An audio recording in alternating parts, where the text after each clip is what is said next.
Hi అండి. అందరికీ నమస్తే. ఈ శ్రీ శక్తి పిరమిడ్ మెడిటేషన్ ఛానల్‌కు అందరికీ స్వాగతం, సుస్వాగతం.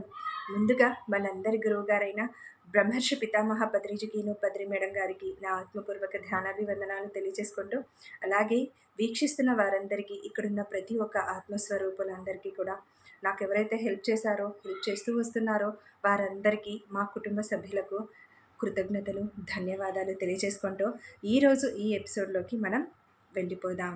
ఏంటంటే ఇమ్మోర్టల్ టాక్స్. సో చిరంజీవత్వపు సంభాషణలు, హనుమంతుల వారి దివ్య జ్ఞాన సందేశాలు. ఈ పుస్తక పఠనంతో నేను మీ ముందుకు ఇలా వస్తున్నాను. ఇది రెండవ ఎపిసోడ్ అని అనుకోవచ్చు మనం. సో ధ్యాన జగత్ మాసపత్రికలో మనకి ప్రతి నెల అందించబడుతుంది ఆగస్ట్ నెల నుంచి.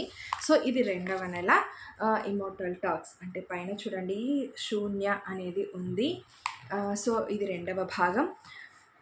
అంటే హనుమంతుల వారు ఏ సందేశాలు ఇక్కడ మనకు అందించారు ఈ ఇమ్మోర్టల్ టాక్స్ ద్వారా. ఇది చాలా గొప్ప గ్రంథం అండి. ఒక గ్రంథాన్నే మనం పఠించుకుంటున్నాం, ఆ జ్ఞానాన్ని మనం అందుకుంటున్నాం అంటే చాలా అదృష్టవంతులమే. మరి హనుమంతుల వారి మనకు ఆశీస్సులు మనం పొందిన వాళ్ళమే. మన అర్హత సంపాదించుకుంటేనే అంట మనం ఆ సందేశాలని అందుకోగలం, ఆ జ్ఞానాన్ని మనం అందుకోగలమంట. సో మరి ఇంకేమాత్రం ఆలస్యం చేయకుండా ఈ ఎపిసోడ్లకి మనం వెళ్ళిపోదాం. అందుకంటే ముందుగా మనం జరిగిన కథ ఏంటో కొంచెం తెలుసుకొని ఆ తర్వాత కంటిన్యూ చేసేద్దాం. ఓకేనా? జరిగిన కథ. కెనడా దేశంలోని టొరంటో నగరంలో గొప్ప వ్యాపారవేత్తగా స్థిరపడిన హనుదాసు యొక్క భార్య మరి కొడుకు అకస్మాత్తుగా చనిపోవడంతో అతడు అంతేలేని విషాదంలో కూరుకుపోయాడు. ఆ క్రమంలోనే అతడు కారులో ప్రయాణిస్తూ ఉండగా ఒక పెద్ద కోతిలాంటి ఆకారం గాలిలో ఎగురుతూ అతడికి దర్శనమిచ్చింది. ఇదే విషయాన్ని అతడు తన గురుదేవులతో పంచుకోగా వారు భారతదేశానికి వెళ్ళి అక్కడ పవిత్ర హిమాలయాలను దర్శించి అక్కడ చిరంజీవిగా ఉన్న హనుమంతుల వారి నుంచి ప్రత్యక్ష జ్ఞానాన్ని అందుకోవలసిందిగా సూచిస్తారు. అలా హనుమంతుల వారిని వెతుక్కుంటూ హిమాలయాల్లో ఉన్న మాతంగుల గూడానికి బయలుదేరిన హనుదాసుకు టొరంటోలో గాలిలో ఎగురుతూ కనిపించిన పెద్ద కోతి ఆకారం అడవిలోని మాతంగి మహిళలకు కూడా దర్శనం ఇవ్వడం కనిపిస్తుంది. 41 సంవత్సరాలకు ఒకసారి హనుమంతుడు శరీరంగా అక్కడికి వచ్చి ఆ గూడెం ప్రజలకు నాయకుడిని ఎంపిక చేస్తాడని అతడికి తెలుస్తుంది. ఇక దాంతో హనుదాసు తన వెంట ఉన్న 2 సాధువులతో కలిసి రహస్యంగా మాతంగుల గూడానికి బయలుదేరాడు. మరి ఇక ముందుకు వెళ్ళిపోదామండి. ఎందుకంటే జరిగిన కథ ఇంతవరకు. సో రహస్యంగా మాతంగుల గూడానికి చేరిపోయారు ఆయన హనుదాసుల వారు. సో ఆ చేరాక ఏం జరిగింది అక్కడ అనేది మనం ఇక ముందు తెలుసుకోబోతున్నాం. ఏంటంటే హనుదాసు బృందం మాతంగుల గూడానికి చేరి ఎవరికంటా పడకుండా ఒక చెట్టు చాటున నక్కి అక్కడ జరిగేదంతా పరిశీలించసాగారు. చెట్టు చాటు నిలబడి అదంతా గమనిస్తూ పరిశీలించసాగారంట. ఆ సాయం సమయంలో అంటే సంధ్యావేళ సమయంలో ఆ గూడెం నడిబొడ్డున ఒక సమావేశం ఏర్పాటు చేయబడి ఉంది. గూడానికి చెందిన 2 మహిళల మధ్య ఏర్పడిన ఒకానొక సమస్యను చర్చించడానికి గ్రామస్తులంతా ఒకవైపు నేలపై కూర్చొని ఉండగా తమ గ్రామ దేవత ఎదురుగా ఉన్న ఆసనం హనుమంతుల వారి కోసం సిద్ధం చేయబడి ఉంది. చూడండి, ఒక సమస్య వచ్చిందంట 2 మహిళల మధ్య. మరి వారి సమస్యను తీర్చాలి కదో. సో అలా తీర్చాలనే దాని కొరకు అని చెప్పేసి వాళ్ళ గ్రామదేవత అంటూ ఉంటుంది కదా, ఆ గ్రామదేవత దగ్గరికి వెళ్ళి వీళ్ళంతా సమావేశమయ్యి గ్రామస్తులంతా ఒకవైపు, మరొక వైపు ఒక హనుమంతుల వారి కోసం సిద్ధం చేయబడి ఒక నేలపైన అంటే మనకు అర్థం చేసుకోవచ్చు. సో ఒక చైర్ లాంటిది అనుకుందాం మనకు అర్థమయ్యే విధంగా. సో అలా సిద్ధం చేసి ఉన్నారంట ఒక ఆసనాన్ని. ఆ ఆసనానికి దగ్గరలోనే ఇంకొక ఆసనంపై తెల్లటి పొడవాటి గడ్డంతో గంభీరమైన ఆకారంతో చురుకైన చూపులతో ఆ గూడెం పెద్ద కూర్చొని ఉన్నారు. గూడెం పెద్ద బాబా అంట ఆయన. ఆ గూడెం పెద్ద మరొక ఆసనం పక్కన ఆసనం పైన కూర్చొని ఉన్నారట. అక్కడ సుచేత మరి విచేత అన్న 2 మహిళలు ఎవరికి వారే చిత్త అనబడే పసివాడు తమ కొడుకే అని వాదిస్తూ ఆ పసివాడి కోసం గుండెలు పగిలేలా రోధిస్తున్నారు. అమ్మో, ఇది చాలా పెద్ద సమస్య. మరి సో, చిత్త అనబడే ఒక పసిబిడ్డ కోసమని సుచేత, విచేత అనే ఇద్దరు మహిళలు వారిద్దరు గొడవ పడుతూ, అలాగే నా బిడ్డ, నా బిడ్డ అనుకుంటూ వారిద్దరు కూడా వాదించుకుంటున్నారంట, అలాగే రోదిస్తున్నారంట. అక్కడి వాతావరణం చాలా గంభీరంగా ఉంది. ఇద్దరి వాదనలు సావధానంగా విన్న బాబా, పవిత్ర ఆత్మల్లారా, 1 సంవత్సరం క్రితం సుచేత ఈ పిల్లవాడికి జన్మ ఇచ్చిందని మనకందరికీ తెలుసు. కానీ గత పౌర్ణమి రోజు రాత్రి నుంచి విచేతకు ఆ పిల్లవాడి పట్ల మాతృభావన పుట్టడమే కాకుండా చిత్తకు తాను జన్మ ఇచ్చినట్లు జ్ఞాపకాలు కూడా కలుగుతున్నాయి. చూడండి, చాలా చిక్కు ప్రశ్నే. మరి సుచేత ఆ పిల్లవాడికి జన్మ ఇచ్చినట్లు ఆ గూడె ప్రజలందరికీ తెలుసంట. కాకపోతే మరి విచేత కూడా మాతృభావన ప్రేమతో ఆ పిల్లవాడికి మాతృభావన ప్రేమ అనేది ఆ పిల్లవాడి పట్ల ప్రేమ కలగడం కూడా వీళ్ళకి తెలుసంట. మరి ఎలా ఈ సమస్యను పరిష్కరిస్తారో మరి చూద్దామండి. ఈ గందరగోళం చాలదన్నట్లు ఆ పసివాడు కూడా సుచేతను కాదని విచేతనే తన తల్లిలా తలుస్తూ ఆమె దగ్గరే ఉండటానికి ఇష్టపడుతున్నాడు. ఇది మరో చిక్కు ప్రశ్న. విచేతకు పిల్లలు లేరు కనుక తన బిడ్డపై మంత్ర ప్రయోగం చేసి వశపరుచుకుందని సుచేత ఆరోపిస్తోంది అంటూ అందరికీ విషయాన్ని వివరించాడు బాబావారు. ఆ గూడెపు పెద్ద బాబా చివరిగా చెప్పిన మంత్ర ప్రయోగం అన్న మాట వింటూనే బిగ్గరగా రోధిస్తూ విచేత తన ఒడిలో అమాయకంగా పడుకొని ఉన్న చిత్తను మరింత గట్టిగా గుండెలకు హత్తుకుంది. ఏదో మంత్రప్రయోగం చేసింది విచేత అనగానే సుచేత అనింది అలాగా. సో తను ఇంకా ఎంతో బిగ్గరగా ఏడుస్తూ ఆ బిడ్డను తన ఒడిలోకి గట్టిగా చేర్చుకుందంట.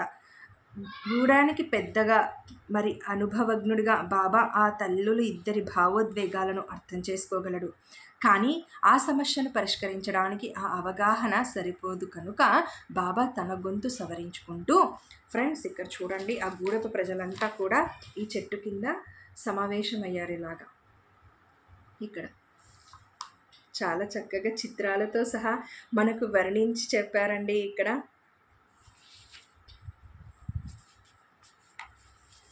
విచేత, నీ కన్నీరు నీ అమాయకత్వాన్ని నిరూపించలేదు తల్లి. సత్యమార్గంలో నడిచే ఈ గూడెం ప్రజలైన మాతంగులకు, మన సహచరులైన జంతుపక్షి జలచర జలానికి, ఈ ప్రపంచంలో జరిగే అన్ని విషయాలకు సాక్షులైన అష్టదిక్పాలకులకు, మనం శ్వాసించే గాలికి, మనల్ని ఈ లోకానికి ప్రకటించే సూర్యుడికి, మరి ఈ సృష్టిలో ఉన్న ప్రతి అణువుకు చిత్తను నవమాసాలు గర్భంలో మోసి కన్న తల్లి సుచేత అని తెలుసు. చూడండి, పంచభూతాలతో అష్టదిక్పాలకులతో సహా అందరికీ తెలుసు కదమ్మా మరి అని అంటున్నారు బాబాగారు. తన స్తన్యంతో సుచేత పిల్లవాడి పోషణ చేస్తున్న సత్యం కూడా అందరికీ తెలుసు. అలాంటి కన్న తల్లి ఒడి నుంచి బిడ్డను వేరు చేయటానికి నువ్వు ఏం మాయ చేశావు? ఇలా ఇతరుల బిడ్డను లాక్కోవడం తప్పు అని నీకు తెలియదా అని అంటున్నారు బాబావారు. గుర్తుంచుకో విచేత, మన దైవం హనుమంతుల వారు ఇక్కడ ప్రత్యక్షంగా లేకపోవచ్చు, కానీ వారు అన్నీ గమనిస్తూనే ఉంటారు. నువ్వు చేస్తున్న పాపానికి సమస్త మాతృమండలి నిన్ను శిక్షించకముందే బిడ్డపై నువ్వు ప్రయోగించిన క్షుద్ర విద్యను ఉపసంహరించుకో, బిడ్డను కన్న తల్లికి అప్పగించు అన్నాడు ఆమెను హెచ్చరిస్తూ బాబావారు.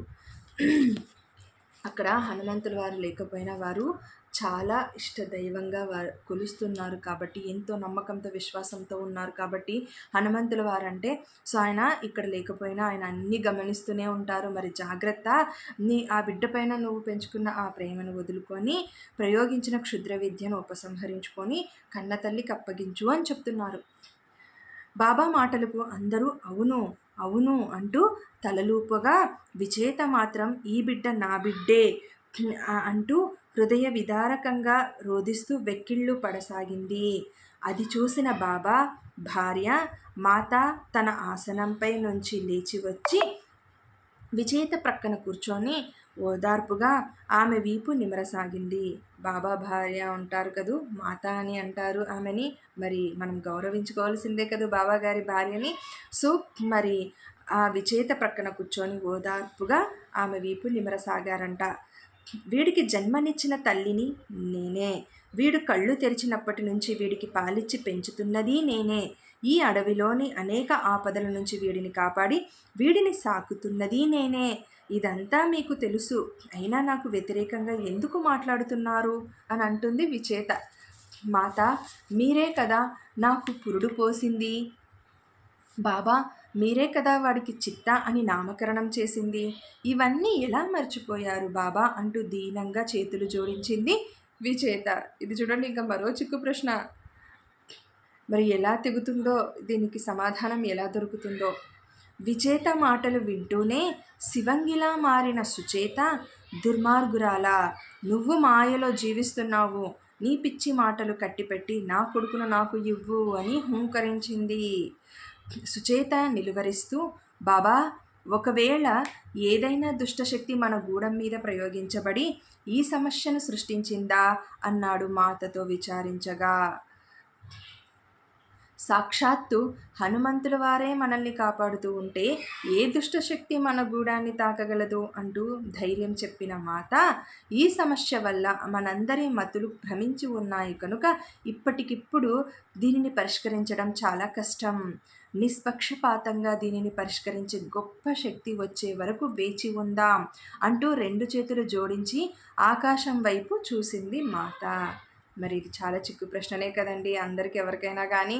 సో మరి మనకి చాలా అంటే ఒక తీర్పు చెప్పే ముందు పాక్షికంగానే మనం వ్యవహరించాలి, అలాగే ఉండాలి. కాబట్టి సో అందుకే మన వల్ల కాదు, ఆ సమస్యకు ఒక పరిష్కారం దొరికేంత వరకు, ఒక గొప్ప శక్తి మనకు వచ్చే వరకు వేచి ఉందామని చెప్పారు. సో ఆకాశం వైపు చేతులు జోడిస్తూ.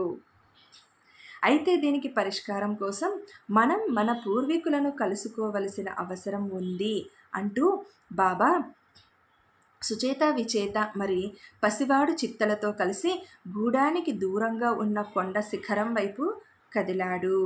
మాతంగులందరూ బాబాను అనుసరించారు. చూడండి, ఈ పరిష్కారం కోసం మన పెద్దల్ని మరి మనం కలుసుకోవాల్సిందే. సుచేత విచేతలతో పాటుగా పసిపిల్లవాడిని పట్టుకొని గూడానికి పైన కొండపైన ఉండే ఆ శిఖరం వైపు అందరూ కదిలారంట. సో మరి మాతంగులందరూ కూడా బాబాని ఫాలో అయ్యారు.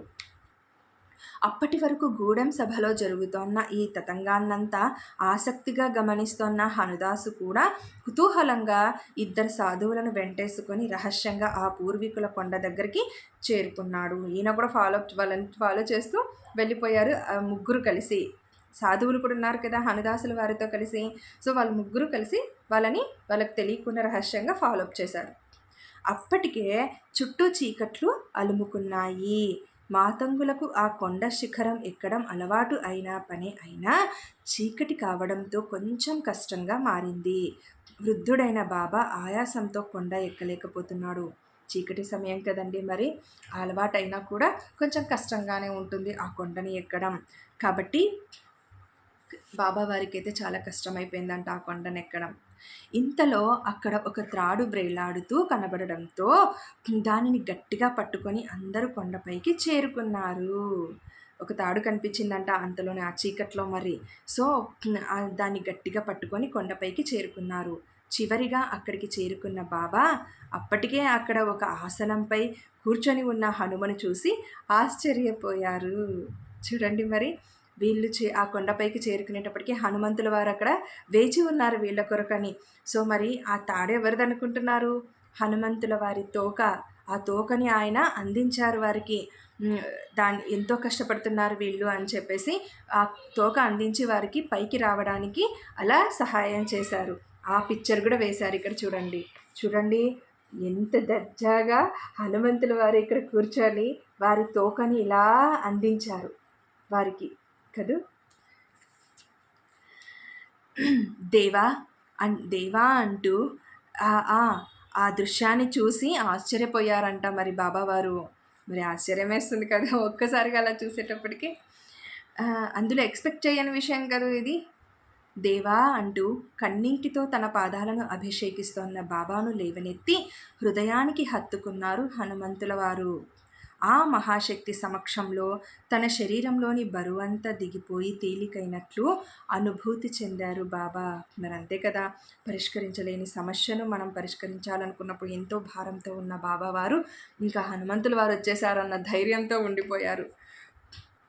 41 సంవత్సరాల తరువాత ఇప్పుడు అతడు హనుమంతుల వారిని ప్రత్యక్షంగా చూస్తున్నాడంట.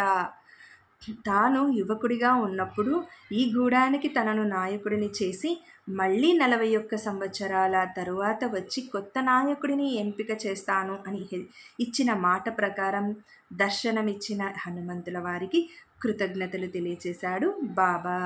చూడండి, 41 సంవత్సరాలు ఈతను యుక్త వయసులో ఉన్నప్పుడు సో హనుమంతుల వారు ఈ బాధ్యతను అప్పగించారు. మళ్ళీ 41 సంవత్సరాల తర్వాత ఇప్పుడు ప్రత్యక్షమయ్యారు. ఎందుకంటే ఇప్పుడు కొత్త నాయకుని ఆ గూడానికి ఎన్నుకోవాలి కాబట్టి ఆ ఎన్నిక చేసేది మన హనుమంతుల వారే. నేను ఎప్పుడు ఇక్కడే ఉంటాను బాబా. మీరే ఈ 41 సంవత్సరాలు ఎన్నో కఠినమైన పరీక్షలను ఎదుర్కొని ఆత్మశక్తివంతులు అయ్యారు, అందుకే నన్ను చూడగలుగుతున్నారు అని అన్నారు హనుమంతుల వారు నవ్వుతూ. నేను ఎక్కడికో వెళ్ళలేదు బాబా, ఇక్కడే ఉన్నాను. కాకపోతే మీరే ఎన్నో ఎన్నో ఎన్నో కఠినమైన పరీక్షలను ఎదుర్కొని ఆత్మశక్తివంతులయ్యారు కాబట్టి నన్ను మీరు చూడగలుగుతున్నారు అని అంటున్నారు. అవును దేవా అంటూ సుచేత విచేతల సమస్యను వారి ముందు ఉంచారు బాబా. చిత్త ఎవరి దగ్గర సంతోషంగా ఉన్నాడో ఆమె అతడి తల్లి అంటూ తేల్చేశారు హనుమ. చూడండి, మనం ఎలా ఈ సమస్యను పరిష్కరించాలా అని తలలు పగులు కొట్టేసుకుంటుంటే బాబావారు ఆ గూడెం ప్రజలంతా కూడా హనుమంతుల వారు ఒక చిన్న మాటతో ఆ సమస్యను మొత్తం ఇలాగే పరిష్కరించేశారు. ఏంటంటే చిత్త ఎవరి దగ్గర సంతోషంగా ఉన్నాడో ఆమె తన తల్లి అంటూ తేల్చేశారు హనుమంతుల వారు. ఎంత ఈజీగా అయిపోయిందో కదా. కానీ దేవా, సుచేత అతడికి జన్మ ఇచ్చిన తల్లి అని మా అందరికీ తెలుసు అంటున్న బాబాను వారిస్తూ తన తల్లి ఎవరో చిత్త నిర్ణయించుకుంటాడు అని చెప్పారు హనుమ. అంటోన్న అంటే కాదు దేవా, సుచేత కదా జన్మనిచ్చిన తల్లి అని అలా అనబోతుండగానే బాబాని వారిస్తూ కాదు చిత్త ఎవరి దగ్గర సంతోషంగా ఉంటాడో వాళ్ళ దగ్గరే చిత్తానే నిర్ణయించుకుంటాడు అని హనుమవారు చెప్పారు. చిత్త చిన్నపిల్లవాడు కదా అంటున్న బాబా మాటలకు నవ్వుతూ హనుమంతుల వారు చిన్నపిల్లాడు కదా, మరి ఎలా నిర్ణయించుకుంటాడు తనైనా కూడా కదూ. సో తన తోకను చూపించి ఇప్పటి వరకు పెద్ద త్రాడులా మిమ్మల్ని అందరినీ ఈ ఎత్తైన కొండపైకి చేర్చిన నా తోక కూడా చిన్నదేనా అంటూ తమ పాఠాలు మొదలు పెట్టేశారు హనుమవారు. చూడండి ఫ్రెండ్స్, మరి ఇంతవరకు మీరు నా తోకను పట్టుకొని కొండపైకి ఎక్కొచ్చారు కదా, మరి అది కూడా చిన్నదేనా మరి అని హనుమంతుల వారు దాని గురించి వివరిస్తూ ఆ జ్ఞానాన్ని అందిస్తున్నారు. మొదలు పెట్టేశారు. ఇంకా పసివాడు అనుకుంటోన్న చిత్త ఇక్కడ ఉన్న మాతంగులు అందరికంటే కూడా పరిణితి చెందిన ఆత్మ. అతడు ఇంతకు మునుపు ఎన్నో జన్మల అనుభవ జ్ఞానాన్ని కలిగి ఉన్న వృద్ధాత్మ అని హనుమ చెబుతుండగానే అప్పటి వరకు విచేత ఒడిలో కేరింతలు కొడుతూ ఆడుకుంటున్న చిత్త స్పష్టంగా మాట్లాడడం మొదలుపెట్టాడు. అమ్మో, ఇది ఇంకొక మిరాకిల్. హనుమంతుల వారు అంటున్నారు, చూడండి, మనమైతే ఈ ఫిజికల్ బాడీని చూస్తాం, కానీ హనుమంతుల వారంతటి వారు గొప్ప జ్ఞాని, ఆ దివ్య పురుషులు, దివ్య మహాత్ములు, దివ్య ఆత్మస్వరూపులు అంతా కూడా వాళ్ళు కూడా ఎదుటి వ్యక్తులు ఆత్మనే చూస్తారు. ఆత్మ ఎంతవరకు ఎదిగింది అని. ఈ శరీరం చిన్నపిల్లాడి వయసు నుంచి ఎదగాలి కాబట్టి అలా కనిపిస్తుంది మన కళ్ళకు తప్ప ఆ సోల్ని, ఆ ఆత్మని మనం దర్శించలేమో, చూడలేమో.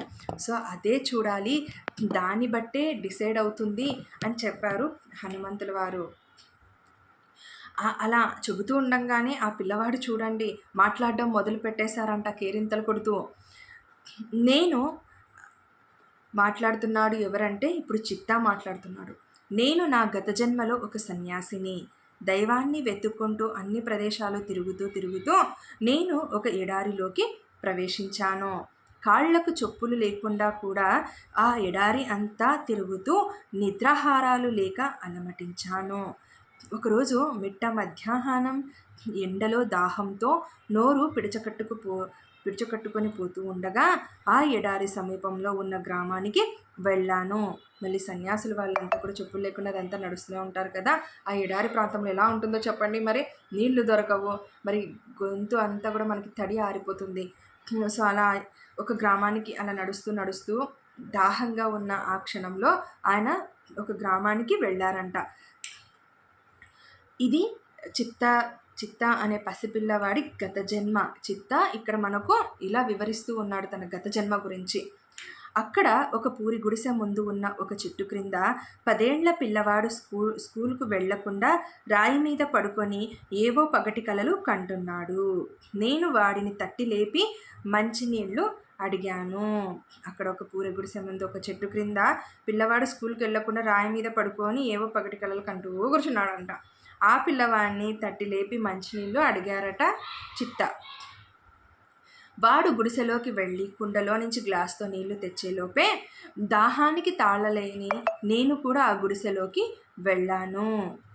దాహం తట్టుకోలేక ఈయన కూడా ఆ గుడిసెలోకి వెళ్ళిపోయారట.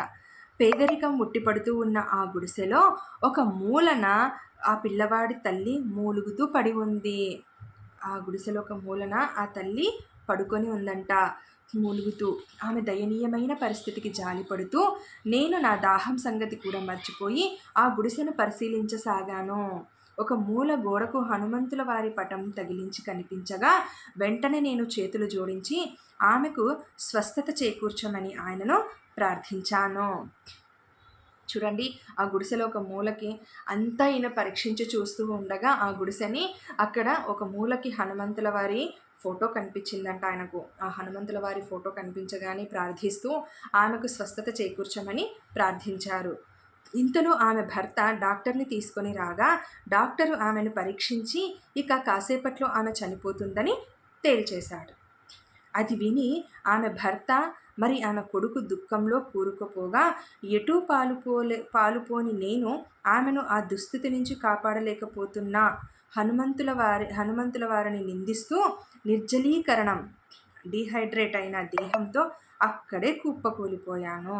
అంటే ఈయన కూడా దాహం ఎక్కువైపోయింది కదా, సో ఇంకా ఏం చేయలేకపోతున్నాడు ఈ హనుమంతుల వారు కూడా అని హనుమంతుల వారిని నిందిస్తూ అక్కడనే ఆయన కూడా కుప్పకూలిపోయారట. కాసేపటికి ఎవరో నా ముఖంపై నీళ్లు చిలకరించడంతో స్పృహలోకి వచ్చి కళ్ళు తెరిచాను. ఆశ్చర్యం! అంతవరకు గుడిసెలో మరణశయ్య మీద పడుకొని ఉన్న శ్రీ చక్కటి ఆరోగ్యంతో వెలుగుతూ ఆదుర్దగా నా వైపు చూస్తూ కనిపించిందంట. చూడండి, ఈయన మూర్ఛ పడిపోయి లేచేలోపే సో ఆమె ఎంతో ఆరోగ్యంతో వెలుగుతూ ఆతుర్తగా ఈయన వైపు చూస్తూ కనిపించిందంట ఆమె. మరి ఎలాగో చూద్దాం. మనం కూడా అమ్మా మీరు చనిపోలేదా అంటున్న నన్ను వారిస్తూ మేము ఉదయమే మా పొలానికి వెళ్ళి భోజనం చెయ్యడానికి ఇప్పుడే ఇంటికి వచ్చాం.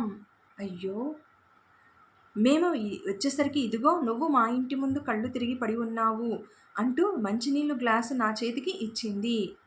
చూడండి, ఆమె ఎవరో పడిపోయింది. వీళ్ళు చూస్తే ఏమంటున్నారంటే మేము పొలానికి వెళ్ళి ఇప్పుడే వస్తున్నాం, మా గుడిసె ఎదురుగా మీరు పడిపోయి ఉన్నారు, మేము నీళ్ళు చింకరించి మిమ్మల్ని లేపేస్తున్నాం ఇలాగా అని నీళ్ళు అందించిందంట మంచినీళ్ళ గ్లాస్ని. దూరంగా వాళ్ళ కొడుకు మధ్యాహ్నం భోజనం కోసం స్కూల్ నుంచి వచ్చి ఆడుకుంటున్నాడు. వాళ్ళ అబ్బాయి కూడా అలా ఆడుకుంటున్నాడంట భోజనం కోసం వచ్చి స్కూల్ నుండి. అయితే ఇంతవరకు నేను కన్నది కళ అనుకుంటూ గబగబా వాళ్ళ గుడిసెలోకి వెళ్ళి చూశాను. నీళ్లకుండ, ఆ ప్రక్కనే హనుమంతుల వారి పటం అన్నీ ఉన్నాయి, కానీ మరణశయ్య మాత్రం లేదు. అయోమయంతో వాళ్లను ప్రశ్నిస్తోన్న నన్ను మార్మిక శక్తులు కలిగి ఉన్న సన్యాసిగా తలచిన ఆ దంపతులు భయంతో నా కాళ్లకు దండం పెడుతూ తమను కాపాడమని వేడుకుంటున్నారు. కలవరానికి గురి అయిన మనస్సుతో మరి ఆరోగ్యంగా ఉన్న ఆమెను రోగిష్టిగా చూసిన పశ్చాత్తాపంతో నేను అక్కడి నుంచి బయలుదేరి ఊరి చివర చెరువు ప్రక్కన ఉన్న చెట్టు నీడన కూర్చొని కళ్ళు మూసుకున్నాను. ఈయనక ఎందుకు ఇలాగయ్యింది? అంత ఆరోగ్యంగా ఉన్న మహిళను నేను రోగిష్టిగా భావించి నేనెందుకు ఇలా ఇదైపోయాను? సో అందుకని ఆయన దూరంగా ఆ ఊరి చివరికి ఒక చెరువు దగ్గర ఉన్న ఒక చెట్టు క్రింద కూర్చొని కళ్ళు మూసుకున్నారట. ఆ ధ్యాన స్థితిలో నా కళ్ళ ముందు ఎరుపు మరి ఆకుపచ్చ రంగులో ఉన్న 2 సొరంగాలు కనిపించాయి.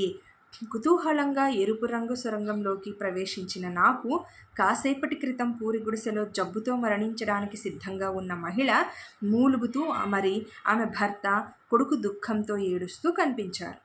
ఈయనకి ఆ ధ్యాన స్థితిలోనే ఎరుపు ఆకుపచ్చ రంగులు ఉన్న 2 సొరంగాలు కనిపించాయంట. ఎరుపు రంగులో ఇంతకుముందు ఈయన ఏదైతే చూశారో ఆ దుస్థితి అంతా కనిపిస్తున్నది ఈయనకు.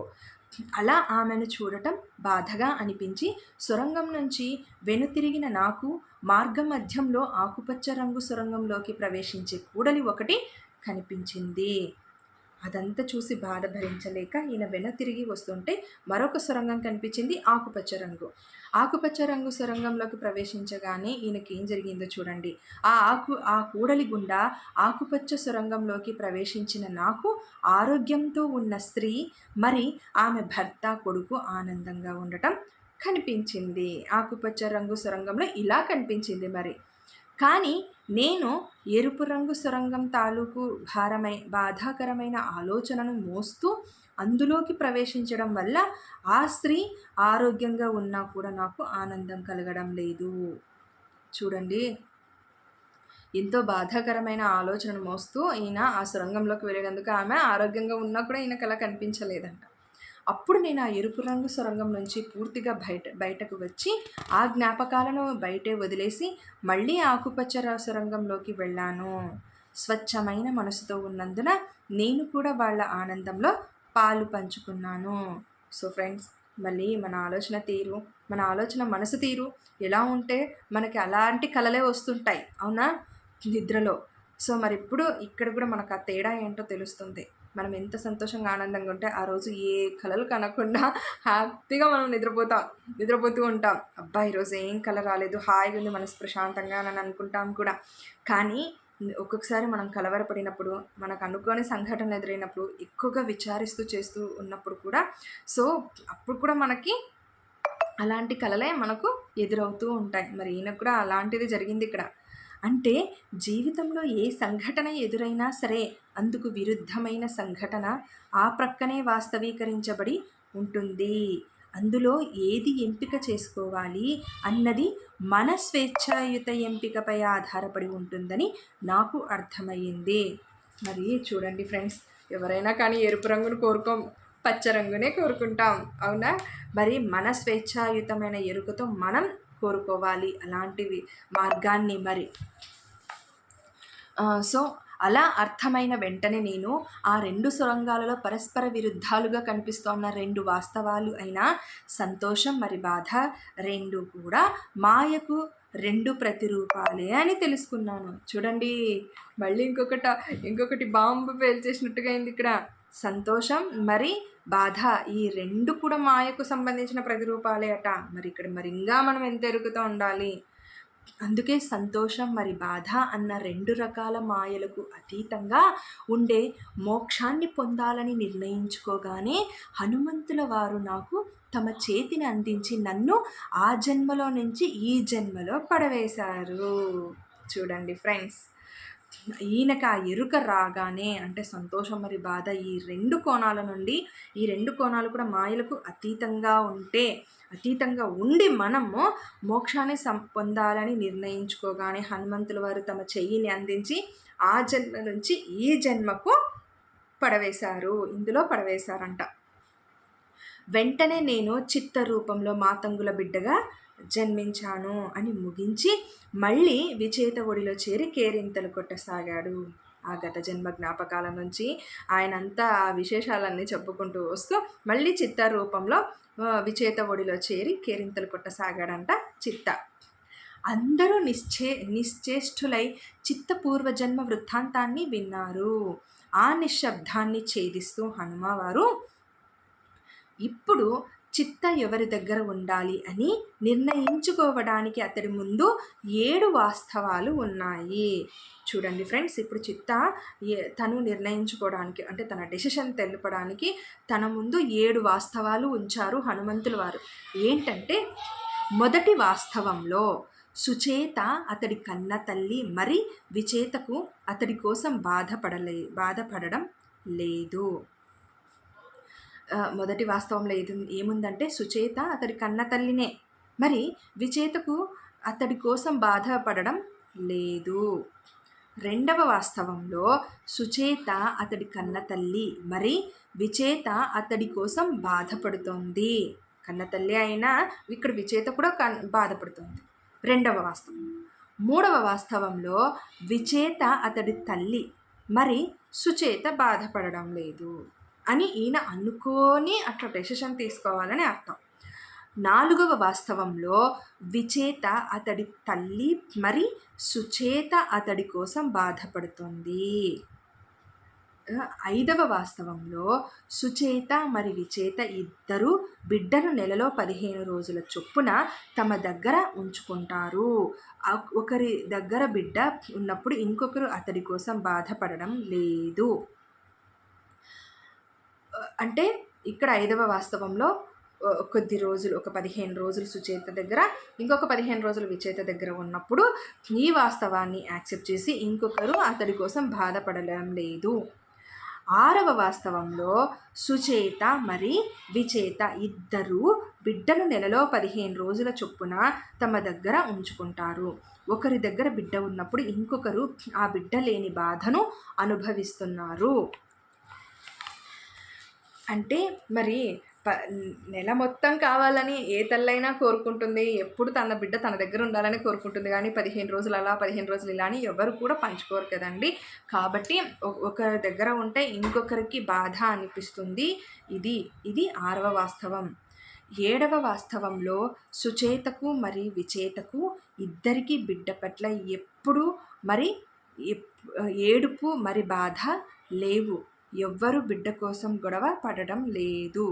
చూడండి, ఏడవ వాస్తవంలో అయితే ఇది సుచేతకు మరి విచేతకు ఇద్దరికి బిడ్డ పట్ల ఎట్లాంటి బాధ కానీ ఏడుపు కానీ లేదు. ఎవరు కూడా బిడ్డ కోసం గొడవ పడడం లేదు అని చెప్తున్నారు. ఈ 7 వాస్తవాలు చిత్త ఎదుట ఉంచారు హనుమంతుల వారు. ఈ 7 వాస్తవాలలో చిత్త తన గత జన్మ జ్ఞానంతో ఎంచుకోవలసింది 6వ వాస్తవాన్ని. ఎందుకంటే అతడు గత జన్మలోనే సంతోషాన్ని మరి ఆనందాన్ని సమంగా చూడగలిగే మోక్షాన్ని గురించి తెలుసుకున్నాడు. అందుకే అతడు ఇప్పుడు సుచేత దగ్గర ఉన్నప్పుడు విచేత బాధను భ్రాంతిగా చూస్తాడు, మరి విచేత దగ్గర ఉన్నప్పుడు సుచేత బాధను భ్రాంతిగా చూస్తాడు. సో ఫ్రెండ్స్, ఇక్కడ అర్థమైంది అనుకుంటున్నాను నేను. అంటే పోయిన జన్మ గత జన్మలోనే ఆ జ్ఞానాన్ని పొంది ఉన్న చిత్త మరి ఈ జన్మలో 6వ వాస్తవాన్ని ఎన్నుకుంటే ఒకరి దగ్గర ఉన్నప్పుడు ఇంకొకరి బాధను భ్రాంతిగా అనుకుంటాడు అని చెప్తున్నారు. అలా చూస్తాడు. ఇలా అతడు మొత్తం ప్రపంచాన్ని పెద్ద భ్రాంతిలా అర్థం చేసుకొని భ్రాంతిలో నుంచి బయటపడి నెలలో 15 రోజుల చొప్పున ఇద్దరి దగ్గర ఆనందంగా ఉంటూ మోక్షాన్ని పొందుతాడు. అన్ని రకాల భ్రాంతులకు అతీతంగా ఉంటూ ఆనందాన్ని పొందడమే మోక్షానికి మార్గం, మరి అదే మానవ జీవన పరమార్థం అంటూ ముగించారు హనుమంతుల వారు. చూడండి ఫ్రెండ్స్, ఇక్కడ బాధకు అతీతంగా ఉండాలి, సంతోషానికి అతీతంగా ఉండాలి. ఇప్పుడు ఈమె బాధపడుతుందంటే ఈమె దగ్గర ఈ పిల్లవాడు సంతోషంగా ఉండలేడు, సుచేత బాధపడుతుందంటే విచేత దగ్గర సంతోషంగా ఉండలేడు కదా. ఇద్దరికి న్యాయం చేయాలి అలా అని అనుకున్నప్పుడు మరి అది ఒకసారి భ్రాంతి, ఇది ఒకసారి భ్రాంతి, ఈ ప్రపంచమే ఒక భ్రాంతి, ఇదంతా కూడా అని అనుకుంటే తప్ప ఇద్దరి తల్లులకు ఆయన న్యాయం చెయ్యలేడు. ఇదంతా కూడా భ్రాంతికి అతీతంగా ఉంటూ ఆయన మోక్ష మార్గాన్ని పొందడమే మానవ జీవితం యొక్క పరమార్థం అని ముగించారు హనుమంతుల వారు. ఇలా ఆయన ఒక జ్ఞాన సందేశాన్ని ఇద్దరు తల్లులకు తీర్పుని అలా అందించారన్నమాట. ఇద్దరికి సమన్యాయం చేశారు ఇక్కడ. సో అలా ఆ సమస్యకు పరిష్కారం లభించడంతో అందరూ సంతృప్తి చెందిన మనస్సులతో హనుమంతుల వారితో కలిసి ఆనందంగా తమ గూడానికి చేరుకున్నారు. ఆ రోజు నుంచి ఇంకా 41 రోజుల పాటు వారి సమక్షంలో ఎన్నెన్నో పాఠాలను నేర్చుకోవటానికి వాళ్ళంతా ఉత్సాహంగా ఎదురు చూడసాగారు. ఇంకా అందరూ హ్యాపీగా ఫీల్ అయిపోయారంట హనుమంతుల వారు ఇచ్చిన జ్ఞానంతో. సో ఆ పరిష్కారంతో ఆనందంగా హనుమంతుల వారితో కలిసి వాళ్ళ గూడానికి చేరుకున్నారు. ఆ రోజు నుంచి ఇంకా 41 రోజుల పాటు వారి సమక్షంలో హనుమంతుల వారి సమక్షంలో ఇంకా ఎన్నెన్నో పాఠాలు నేర్చుకోవచ్చు కదా అని వాళ్ళంతా కూడా ఇంకా ఉత్సాహంగా ఎదురు చూడసాగారంట. హనుమంతుల వారి యొక్క ఇంకొక పాఠంతో మళ్ళీ మనం ఇంకొక ఎపిసోడ్లో కలుసుకుందాం. సో ఫ్రెండ్స్, చూడండి ఎంత జ్ఞానాన్ని ఇచ్చారో. ఇదంతా కూడా ఒక భ్రాంతి, మాయ, వీటన్నింటిని సమపాలల్లో మనం అర్థం చేసుకుంటూ మనం ముందుకు వెళ్ళడమే. దేనికి కూడా దానికి లొంగిపోయి దాంతో పాటుగా ఉండకూడదు. దానికి అతీతంగా మనం ముందుకు వెళ్ళాలి, ఆగిపోకూడదు అనేది హనుమంతుల వారి దివ్య సందేశం అండి.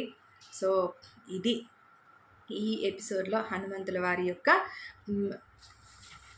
చిరంజీవత్వపు సంభాషణలు.